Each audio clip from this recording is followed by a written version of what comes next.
Hi friends, welcome to Vedas kitchen. ఈరోజు మనం చేయబోతున్న రెసిపీ ఎంతో నోరూరించి ఎంతో టేస్టీగా ఉండే మైసూర్ పాక్ చేయబోతున్నామండి. ఇది 1 కప్పు శనగపిండితో చేయబోతున్నాము. ముందుగా మనం ఒక బౌల్ని తీసుకోవాలి. బౌల్లోకి 1 కప్పు శనగపిండిని తీసుకోవాలి.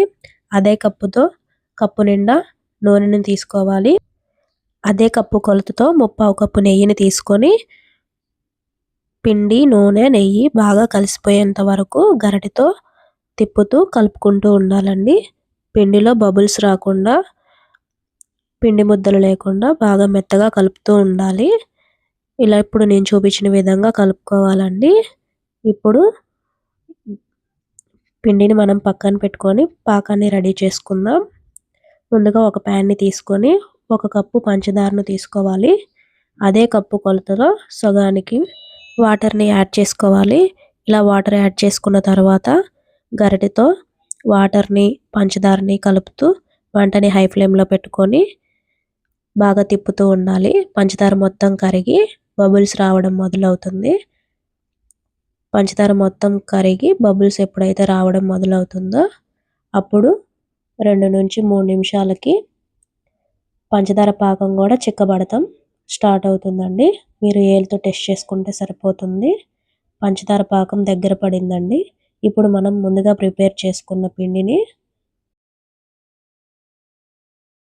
ప్యాన్లో వేసుకొని గరిటెతో మొత్తం మిక్స్ చేస్తూ కలుపుకోవాలి. మంటని హై ఫ్లేమ్లోనే పెట్టి బాగా మిక్స్ చేస్తూ కలుపుతూ ఉండాలండి. పిండి నుంచి బబుల్స్ రావడం మొదలవుతుంది. ఎప్పుడైతే బబుల్స్ వస్తాయో అప్పుడు మంటని లో ఫ్లేమ్లో పెట్టుకొని పిండిని బాగా ఉడికించుకోవాలి.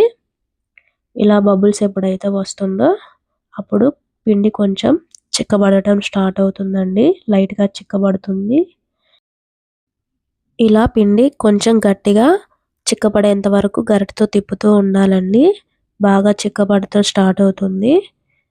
బాగా గట్టిగా తిప్పుతూ ఉండాలండి, లేకపోతే అడుగునంటేస్తుంది మొత్తము.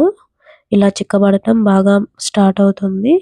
కొంచెం గట్టిగానే ఉంటుందండి, తిప్పుతూ ఉంటే ఆడకుండా ఉంటుంది. ఇలా చిక్కబడిన తర్వాత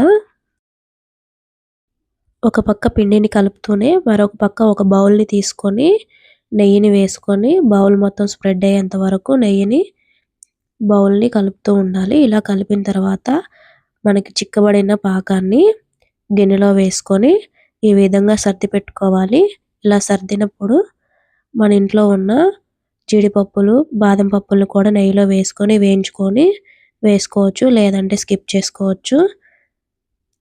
దీన్ని ఒక అరగంట తర్వాత చాకుతో పీసెస్లా కట్ చేసుకొని తీసుకోవచ్చండి. ఇంతే ఫ్రెండ్స్, చాలా సింపుల్గా చాలా టేస్టీగా తయారైపోతుంది.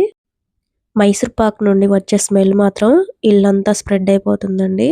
చాలా మంచి వాసన వస్తుంది. ఈరోజు ఇదే ఫ్రెండ్స్ స్పెషల్ స్వీట్ ఇంట్లో. ఈ స్వీట్ని మీరు కూడా ట్రై చేయండి ఫ్రెండ్స్. మీకు ఎలా వచ్చిందో కామెంట్ చేయండి.